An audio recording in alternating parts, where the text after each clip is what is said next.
प्रभुवीर के पावन कथा, महावीर के पावन पावन बनाएंगे, जड़ जाएंगे दुख जीवन के, सावन ये लाएंगे।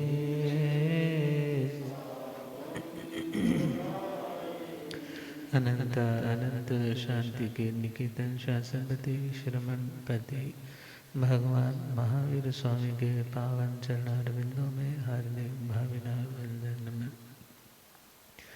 मेरे अंधेरे जीवन को रोशनी प्रदान करने वाले परमोपकारी आगम ज्ञान के भंडार, आगम ज्ञाता, आगम पुरुष जिन शास्त्ररत्न हिमाचल के श्री उपाध्याय भगवंत श्रद्धे गुरुदेव श्री जितेंद्र मुनि जी महाराज साहब के पावन चरण कमलों में हार्दिक भावना वंदन नमः। आदरणीय सेवा भावी श्री प्रशमित मुनि जी, धर्म सभा में उपस्थित धर्मानुरागियों, सुशीलवती माताओं एवं बहनों, आसी पुण्योदय से भाग्योदय से आप सबको संतों का समागम और वीतरागवाणी श्रवण करने का सुअवसर प्राप्त हो रहा है।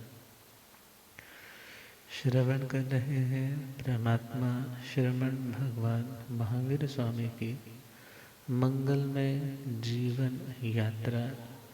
इस भरत क्षेत्र में विचरते हुए परमात्मा महावीर स्वामी ने किन किन भव्य जीवों के उद्धार में सहयोग दिया और किस तरह उन्हीं के सुशिष्यों ने सद धर्म की पताका को, ध्वजा को दिग दिगांतरों में फहराया।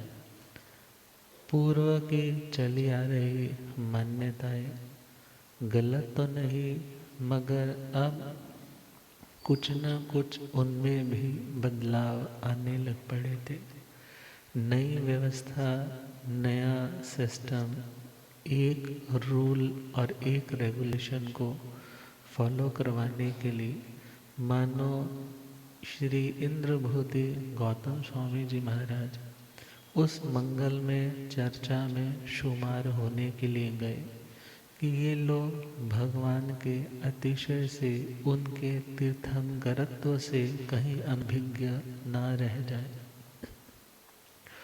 तो मंगल में तिंदुकवन उद्यान का समवसरण कोष्टक उद्यान को छोड़ करके श्री गौतम स्वामी जी महाराज कुल से ज्येष्ठ भगवान पार्श्वनाथ जी के संतानीय शिष्य श्री केशी श्रमण जी महाराज के चरणों में मीज विराजे हैं, साथ साथ बैठे हैं। चंद्र सूर्य की भांति शोभायमान है। लाखों लोग सुनने के लिए आतुर है। अनेकों हजारों तो प्रत्यक्ष में बैठे हैं और कई देवी देवता सम्यक दृष्टि तत्व का निश्चय करने के लिए, अर्थ का निर्धारण करने के लिए ज्ञान के बिंदु हमारे भी कानों के माध्यम से हृदय घट में आकर के हमें पवित्र बनाए, इस उम्मीद से वे लोग भी वहाँ पर मौजूद हैं, वहाँ बैठे हुए। तो कल तक 11 प्रश्नों की चर्चा हो गई थी। आज 11वां प्रश्न कंप्लीट था और आज 12वां प्रश्न। और उस 12वें प्रश्न में श्री गौतम स्वामी जी महाराज से प्रश्न किया श्री केशी श्रमण जी महाराज ने कि दुनिया के लोग बहुत दुखी हैं। कोई शारीरिक परेशानी से परेशान है और कोई व्यक्ति मेंटली अपनी इच्छाओं के बोझ के कारण बहुत दुखी है। क्या ऐसा कोई स्थान है जहाँ पर कोई दुख ना हो, कोई रोग ना हो, कोई मानसिक तनाव ना हो? तो जब पूछा कि क्या ऐसा कोई स्थान है, तो श्री इंद्रभूति गौतम स्वामी जी महाराज फरमा रहे, ऐसा स्थान है और वो स्थान ध्रुव है, वो स्थान निश्चल है, और वो स्थान लोक के अग्र भाग में स्थित है। तेंदुक वन में बैठे केशी और गौतम भगवान, केशी जी के प्रश्नों का गौतम करे समाधान हो। केशी जी के प्रश्नों का धन और मन से कष्ट जो प्राणी पाते हैं, धन और मन से कष्ट जो प्राणी शाश्वत सुख का धाम वो पाना चाहते हैं, शाश्वत सुख का धाम वो पाना। हे गौतम जी आप हो ज्ञानी, दो इसका समाधान, केशी जी के प्रश्नों का गौतम करे समाधान हो।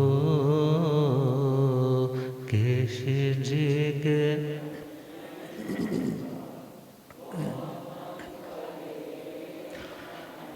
एक स्थान है शाश्वत लोक के शिखरों पे, एक स्थान है शाश्वत लोक के शिखरों पे, चढ़ना बहुत कठिन पर दूर है फिक्रों से, चढ़ना बहुत कठिन पर वहाँ न वृद्धावस्था मृत्यु रोग व दुख का स्थान, केशी जी के प्रश्नों का गौतम करे समाधान हो। केशी जी के प्रश्नों का स्थान कौन सा ऐसा गौतम दिखलाओ, स्थान कौन सा ऐसा गौतम, किसे मिले वो जन्नत हमको बतलाओ, किसे मिले वो जन्नत हमको। केशी श्रमण जी चाहे अब तो उत्तर का वरदान, केशी जी के प्रश्नों का गौतम करे समाधान हो। केशी जी के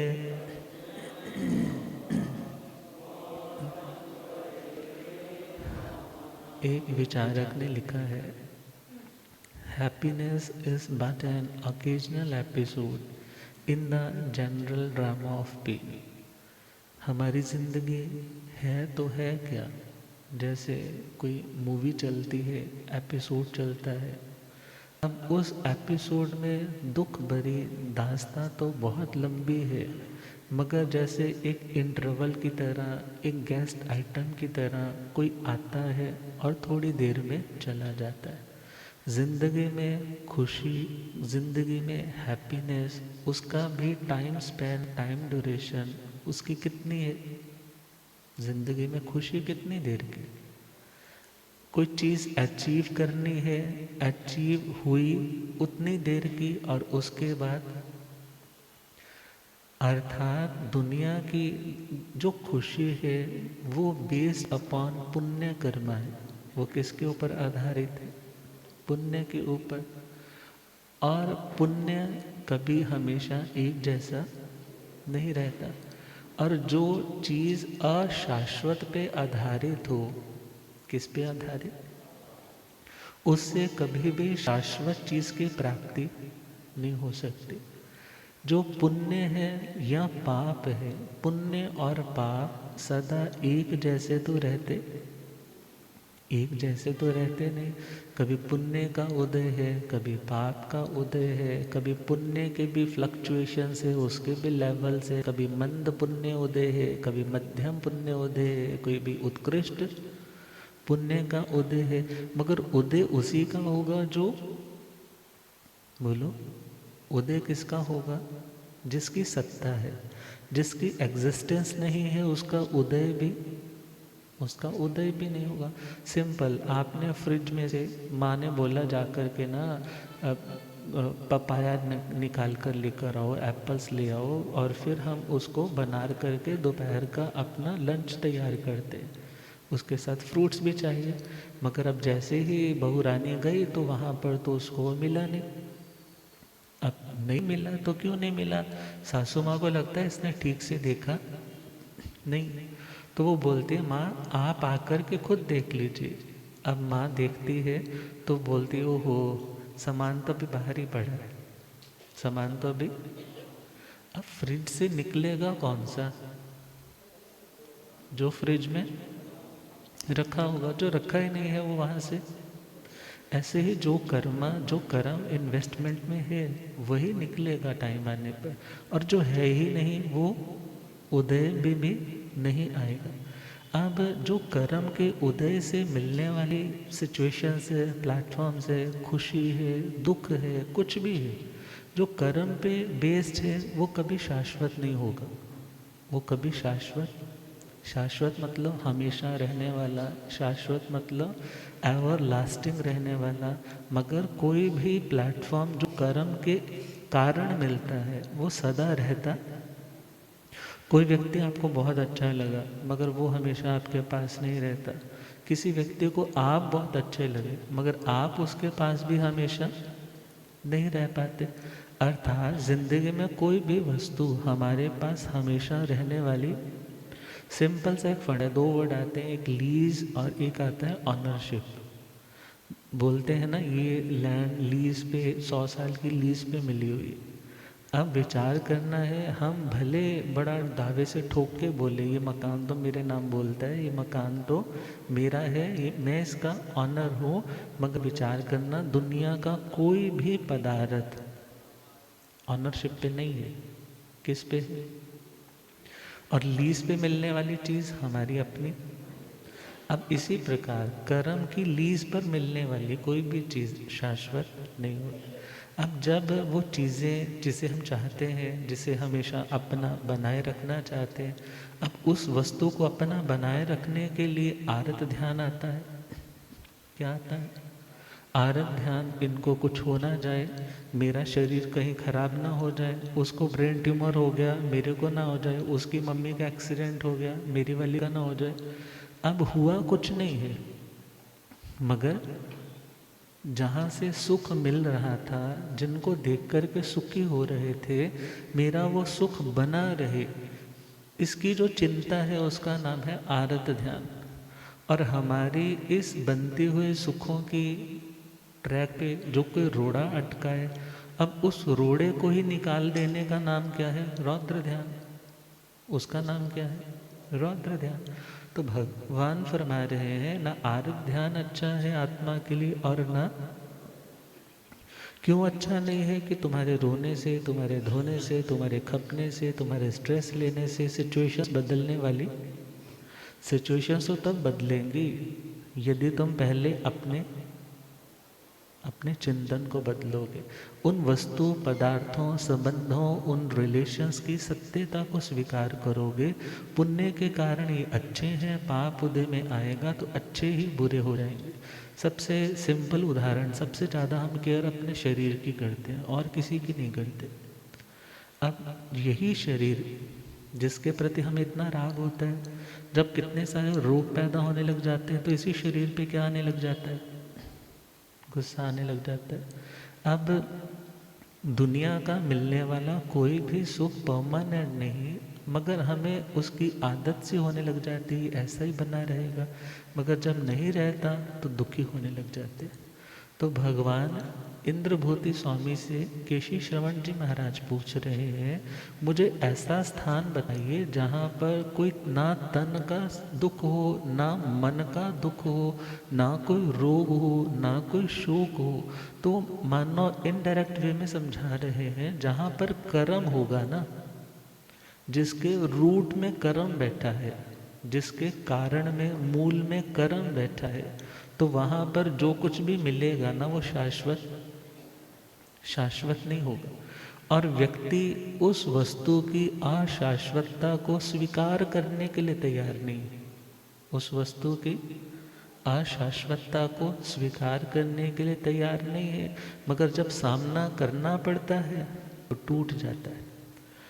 तो इंद्रभूति गौतम स्वामी जी महाराज फरमा रहे हैं, जिसे सच्चे सुख की चाह है, जो चाहता है मेरे सारे दुख सदा सदा के लिए कट जाए। आपसे पूछा जाए, आप सुख कितनी देर का चाहते हो?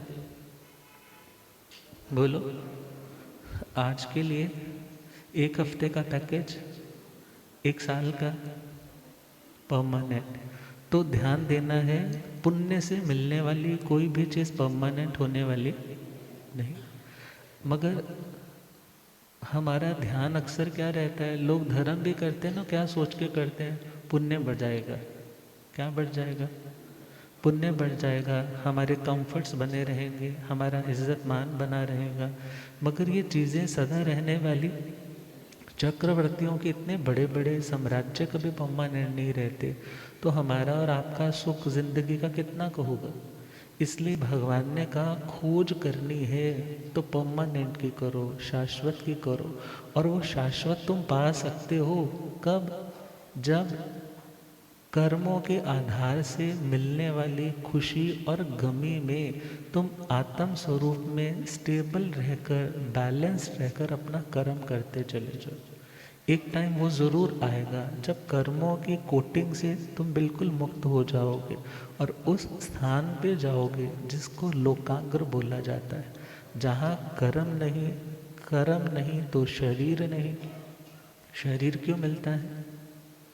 आज कोई बहू के कॉस्ट्यूम में है, आज कोई बेटे के रूप में है, आज कोई माता के रूप में है, कोई पिता के रूप में है। किन्हीं के माता पिता बच्चों की सेवा करते हैं, किन्हीं के माता पिता सारी उम्र बच्चे की फैक्ट्री सेट नहीं हो रही, उसके ऊपर पैसा लगाते जाते हैं, कभी बीमार हो जाता फिर पैसा एफडियाँ तुड़वाते रहते हैं। मगर एक बच्चा ऐसा है जो सारी उम्र किसकी सेवा करता है? माता पिता खुद बोलते हैं, हमने अपने बच्चे की इतनी सेवा नहीं करी, हमने तो पढ़ाई भी इसकी अपने पैसे से नहीं, बल्कि इसने खुद लोन लेकर के पढ़ाई की और लोन भी खुद उतारा। मगर आज हमारी ये क्या कर रहा है? सेवा कर रहा है। क्यों कर रहा है? सिंपल सा आंसर है, उसके ऊपर कर्जा था, वो कर्जा क्या कर रहा है? उतार रहा है। अब यदि एक बच्चे की सेवा माता पिता कर रहे हैं, इट मीन्स माता पिता के सर पे क्या था? कर्जा, मतलब कर्मों का बोझ था ना, लिया था सो देना था। मगर जब ये सारे कर्जे खत्म हो जाते हैं तो हमें किसी कॉस्ट्यूम में, किसी शरीर में आना नहीं पड़ता। और वो सिचुएशन है जब आत्मा प्योरेस्ट फॉर्म में चली जाती है, क्योंकि एक होती है आत्मा और एक होता है परमात्मा। वर्ड सुना है ना? आत्मा का मतलब एक चेतना, मगर परमात्मा का मतलब चेतना की वो प्योर स्टेट, जहाँ पर उसमें कोई कर्म का अंश नहीं और किसी भी तरह का बैलेंस नहीं है कि जिसके कारण उसे कुछ करना पड़े। तो वो आत्माएं सिद्ध है, सिद्ध आत्माएं जिनके सारे काम कंप्लीट हो गए, फिनिश हो गए, जिनके लिए कुछ भी करना बाकी। आपके लिए तो बाकी है ना, अभी तो कथा सुनी है, कल से थोड़ा टाइम फ्री मिल जाएगा, महाराज जी चले जाएंगे। हाँ, मगर फिर भी अभी घर जाना है, काम वाली को काम समझा कर आए थे, उसने सब्जी बनानी होगी, उसने वो कपड़े धो के रखने होंगे, कितने सारे काम होंगे। मगर अब कोई काम बाकी नहीं, क्योंकि शरीर नहीं तो कोई अब शरीर क्यों नहीं? क्योंकि कर्म नहीं। कर्म है तो शरीर धारण करना पड़ेगा। शरीर धारण किया है तो मिलने का, बिछुड़ने का ये भी सिलसिला चलता रहेगा। अब शरीर है तो रोग भी आएंगे, शरीर है तो मृत्यु का सामना भी करना पड़ेगा। भाई ये सारे के सारे दुख ही तो है ना। भगवान ने कहा जन्मं दुखम जरा दुखम रोगाय मरणाणीय अहो दुखो हु संसारो जस जत कीसंति जंतु। जन्मने का दुख एक माँ जानती है ना कि बच्चे को जन्म देने की क्या वेदना होती, मगर बच्चा अपने मुख से नहीं बता सकता कि उसने भी कितनी वेदना सही। अब जन्मना खुद के लिए भी दुखदाई है और जन्मना दूसरे के लिए भी क्या है, दुखदाई। और यदि जन्म लेकर के फिर बाद में माता पिता की सुने नहीं तो और भी ज़्यादा दुखदाई। पहला दुख जन्म का, दूसरा दुख जन्मं दुखम जरा दुखम, बुढ़ापे का भी दुख है ना। बुढ़ापा मतलब स्वाधीनता के बाद पराधीनता। स्वाधीनता स्वतंत्रता के बाद परतंत्रता। जवानी में हो ना, कुछ भी खाना है, पीना है, आना है, जाना है, किसी को देना है, किसी से क्या लेना है, सब तुम्हारे हाथों में होता है।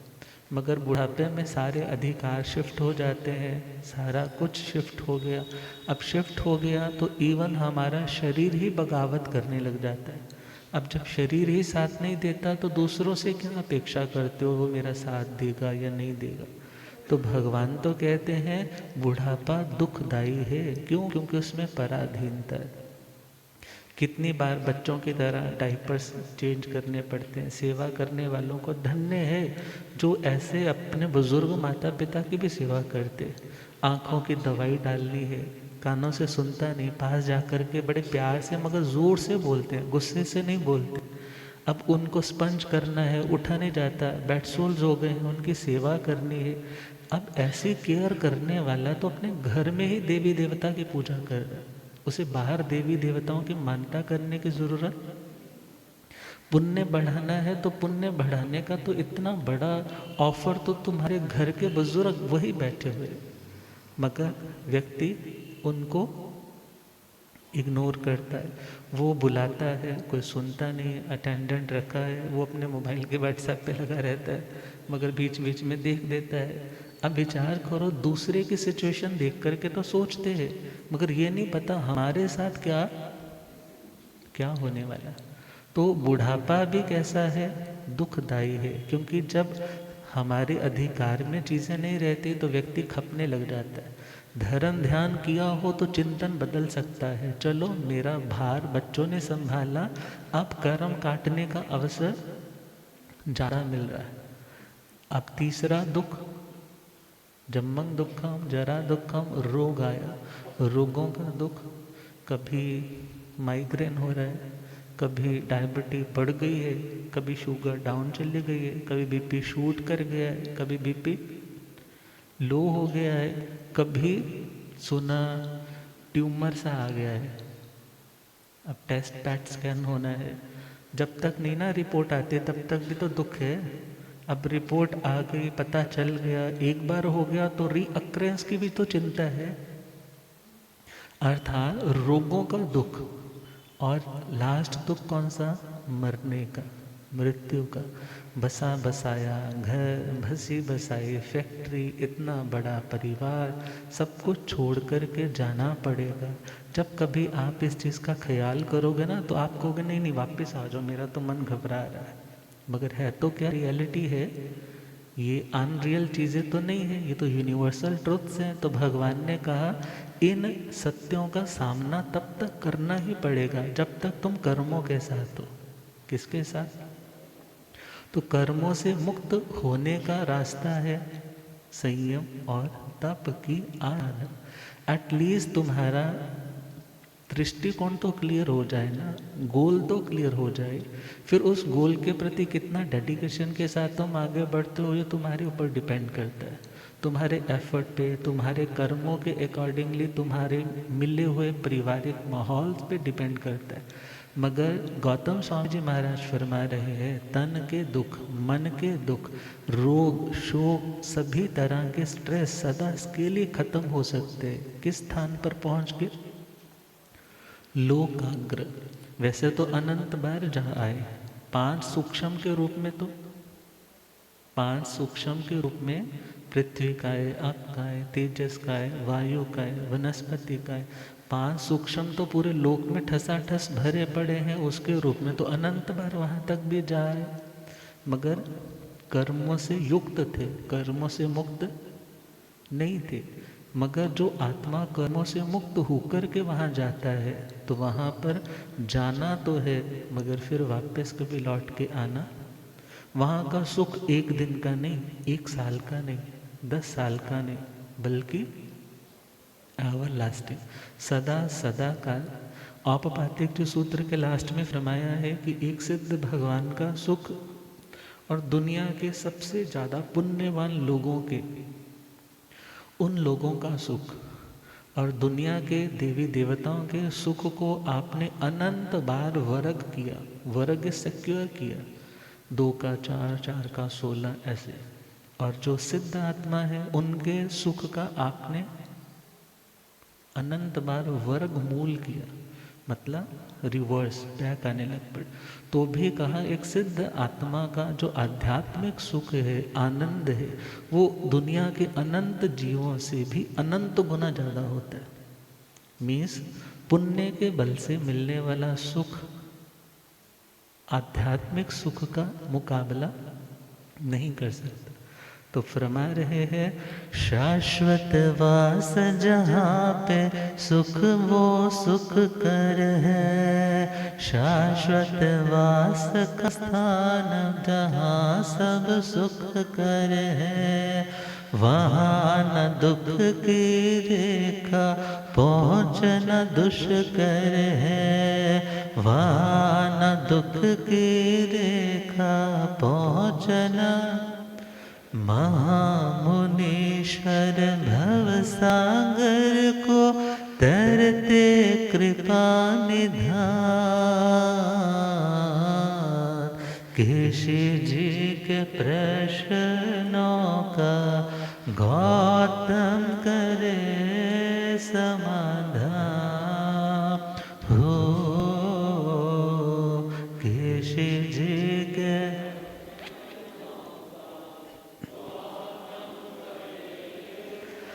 है निर्वाण जहाँ सुख में व्यवधान नहीं, है निर्वाण जहाँ सुख में व्यवधान।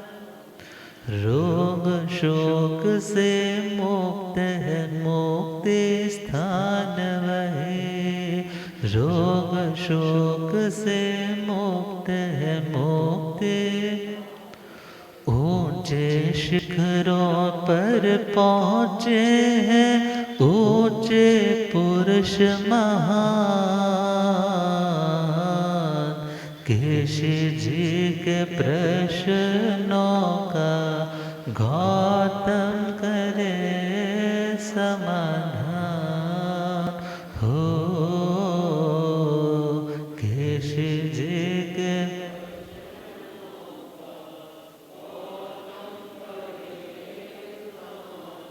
अब सपोज आपके बहुत सारे डाउट्स हो, और डाउट्स जब सामने वाला आपके सारे क्लियर कर दे, तो एक डिमीनर, एक मैनर, एक अच्छा देखा जाए तो व्यक्ति का कंडक्ट है कि वो सामने वाले के प्रति बड़े हम्बलनेस के साथ उसका धन्यवाद दे कि आपने मेरे को क्या कर दिया, इन संशयों से मुक्त करके बड़ा हल्का कर दिया। तो इस फॉर्मेलिटी बोलो, मगर कुछ फॉर्मेलिटीज़ होती हैं सचमुच में फॉर्मल चीज़ें होती, मगर कुछ फॉर्मेलिटीज़ ऐसी होती हैं कि जो अंदर के भाव हैं उन्हें प्रेजेंट करना अच्छा भी लगता है, दूसरों को प्रेरणा भी मिलती है, सामने वाले को भी लगता है हाँ इसको मेरे से कुछ फ़ायदा हुआ है। तो इन व्यवहारिक बातों का ध्यान कौन रख रहे हैं? श्रुत और अवधि ज्ञान के धारक हाँ, श्रुत ज्ञान और अवधि ज्ञान के धारक विद्या चरण के पारगामी श्री केशी श्रमण जी महाराज। तो क्या कह रहे, धन्य धन्य है गौतम आपकी श्रुतवाणी, धन्य धन्य है गौतम आपके, संशय दूर हुआ सुन वीर की जिनवाणी, संशय दूर हुआ सुन वीर की, नमन करो है श्रुत महासागर, दिया ज्ञान का दान, केशी जी के प्रश्नों का गौतम करे समाधान हो, केशी जी के प्रश्नों का,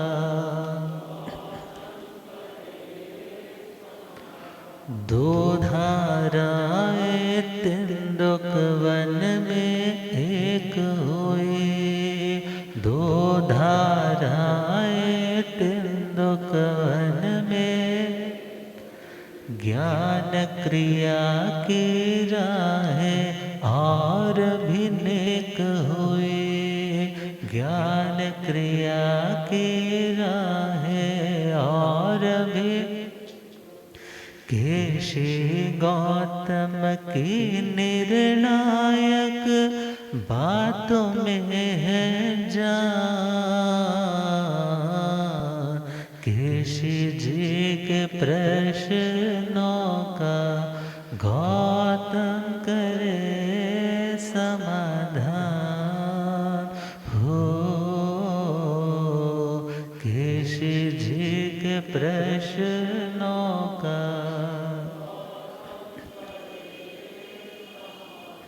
तृप्त हुई सारी परिषद उत्तर सुनकर, तृप्त हुई सारी परिषद सन्मार्ग पर चले ज्ञान मोती चुनकर, सन्मार्ग पर चले ज्ञान, केशी गौतम भगवन का प्रभास करे गुणगान,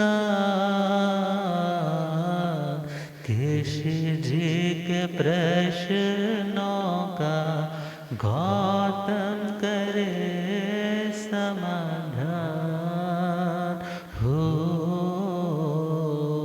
केशी जी के प्रश्नों का गौतम।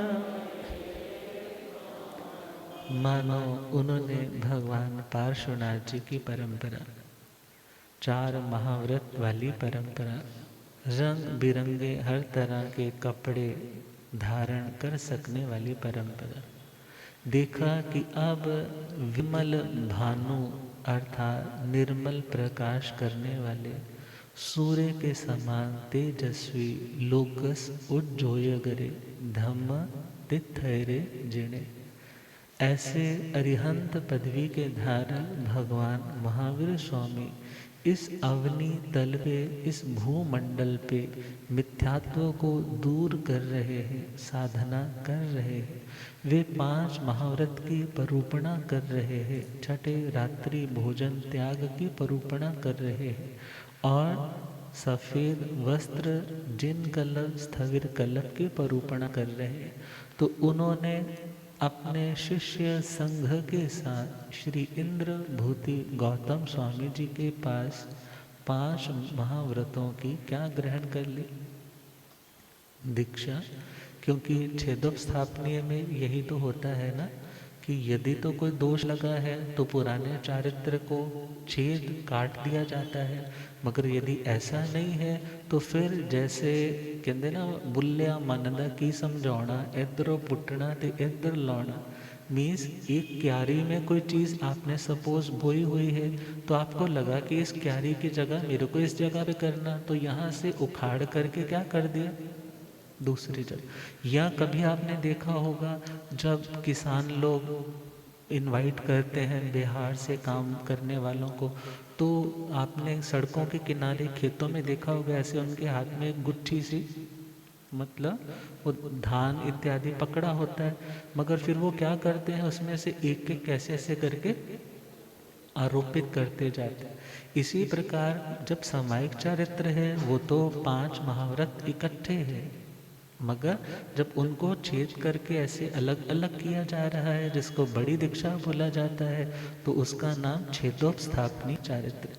तो खैर उन्होंने अपनी प्राचीन चतुर्याम धर्म की मान्यता को समय के अनुकूल ना जान करके, और तीर्थंकर भगवान का शासन आ चुका है यह जान करके, अपने पूर्व मोह का त्याग करके आत्म कल्याण के लिए भगवान महावीर स्वामी के शासन में पुनः पुनः बोले, फर्स्ट टाइम बोले, उन्होंने प्रस्थान किया, उत्थान किया। इस प्रकार सारी परिषदा वहाँ पर तृप्त हुई, श्रावस्ती नगरी धन्य हुई, और श्रावस्ती नगरी से श्री गौतम स्वामी जी महाराज का क्या हो जाता है, विहार।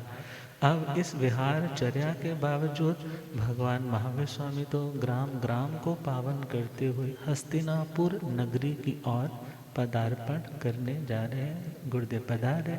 हो रब मेरा सतगुरु बन के आया,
हो मैनू वेख लैण दे के मथा टेक लैण दे, ओ मैनू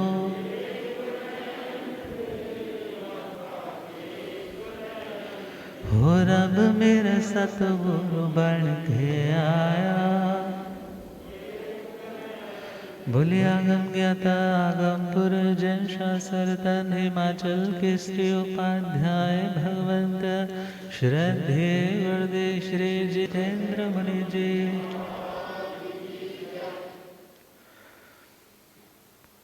हम भगवान को हस्तिनापुर तक तो पहुंचा दें आज, फिर तो कई दिन लग जाएंगे आगे तक भगवान का हम सफ़र बन करके उनके साथ साथ इस भाव यात्रा करने का। प्रभु वीर के पावन कथा, महावीर के पावन पावन बनाएंगे, झड़ जाएंगे दुख जीवन के सावन ये लाएंगे, सावन। हस्तिनापुर प्रभु वीर पधारे, खुशियों का मेला, खुशियों का मेला लगा वहाँ खुशियों। शिवराजा के धर्म भावना चिंतन अलबेला, चिंतन अलबेला, चिंतन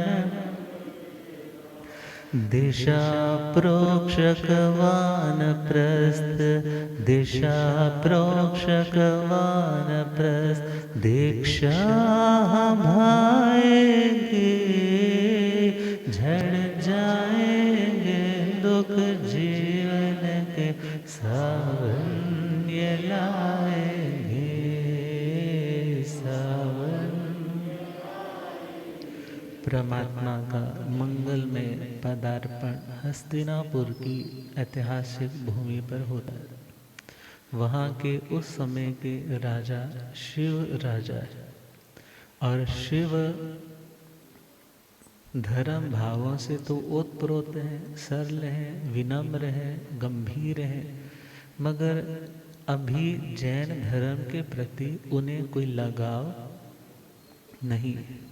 और ऐसे कंडीशन में धर्म जागरणा तो करते हैं, रात के समय चिंतन भी करते हैं, और एक बार अचानक आधी रात को चिंतन करते करते ख्याल आया कि ये दुनिया का वैभव सदा तो मेरे पास नहीं रहेगा, ये पिछला पुण्य है जिसके कारण आज इतना कुछ है, मगर जैसे ही आयुष्य कर्म की बत्ती गुल होगी ना, तो फिर कुछ भी दिखाई नहीं देगा। कितना अच्छा हो कि मैं अपनी आत्मा के लिए, अपने भविष्य के लिए एक अच्छे मार्ग पर चलने का अभ्यास करूं। और वानप्रस्थ फिर संन्यास आश्रम में जाने की उन्होंने तापस दीक्षा लेने की मन में ठानी। और क्या सोचा, उनकी दृष्टि में जो उनके इष्ट हैं, भगवान है, वैसे कोई नाम मेंशन नहीं है, मगर दिशा चक्रवाल उनकी तपस्याओं का वर्णन भगवती जी सूत्र 11वें शतक में आता है। और उन्होंने सोचा कि कल सुबह उठ कर के अपने बेटे शिवभद्र को राज तिलक करूँगा और अपने रिश्तेदारों को बुला करके एक बड़ी सी गेट टुगेदर करूँगा, उनको खाना पिलाना अच्छे से करके ये अनाउंसमेंट दूंगा कि अब मैं क्या बनने जा रहा हूँ, तापस बनने जा रहा हूँ, दीक्षा लेने जा रहा हूँ। और मन को उन्होंने क्या समझाया होगा, चल टूरते प्रभु जिदरा, अड़िया नकार मानवे, चल टूरते प्रभु जिदरा, अड़िया ना उन्हीं जिंदड़ी दा कोई विवसा, अड़िया नकार मानवे, चल टूर पे प्रभु जिदरा, हरियाणा जन्म अमोल हाथ मुड़ के नावड़ा, मुड़ के नावड़ा, जन्म अमोल हाथ मुड़ के नावड़ा,